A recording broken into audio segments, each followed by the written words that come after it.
TRS के 21वें स्थापना दिवस के मौके पर तेलंगाना के सीएम के चंद्रशेखर राव के सुर काफी बदले बदले नजर आए। बीजेपी को हराने के लिए तीसरे मोर्चे की वकालत करने वाले केसीआर अब वैकल्पिक एजेंडे की बात कर रहे हैं। ममता बनर्जी से लेकर सीएम उद्धव ठाकरे से मुलाकात करके केसीआर ने तीसरे मोर्चे के जल्द गठन की बात कही थी, लेकिन अब वो कुछ और ही राग अलाप रहे हैं। तो क्या अब केसीआर कांग्रेस की राह का रोड़ा नहीं बनेंगे? क्या अब वो कांग्रेस के साथ जाएंगे? देखते हैं ये रिपोर्ट। आज तेलंगाना राष्ट्र समिति के 21वें स्थापना दिवस के मौके पर मुख्यमंत्री के चंद्रशेखर राव के सुर बदले बदले नजर आए।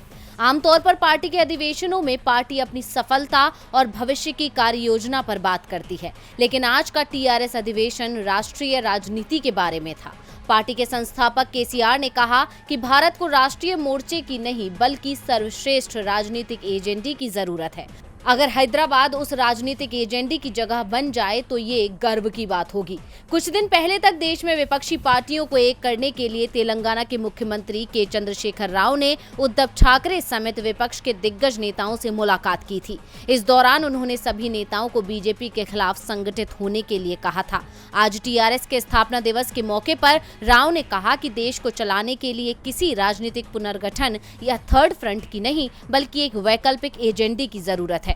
अब केसीआर की इन बातों से साफ है कि अब वो तीसरे मोर्चे की नहीं बल्कि खुद को ही केंद्र की राजनीति में लेकर आने के संकेत दे रहे हैं, या फिर केसीआर समझ चुके हैं कि बीजेपी को हराने के लिए कांग्रेस का साथ जरूरी है। लेकिन अपने 1.5 घंटे के भाषण में केसीआर ने कांग्रेस का नाम नहीं लिया है। केसीआर ने ये संकेत जरूर दे दिया है कि अब तीसरा मोर्चा नहीं बनेगा बल्कि एक एजेंडा तय किया जाएगा। टीआरएस के 21वें स्थापना दिवस पर केसीआर ने बीजेपी को फिर निशाने पर लेते हुए कहा, हिजाब और हलाल की राजनीति हमारे देश को बर्बाद कर देगी। डीवी लाइव की रिपोर्ट।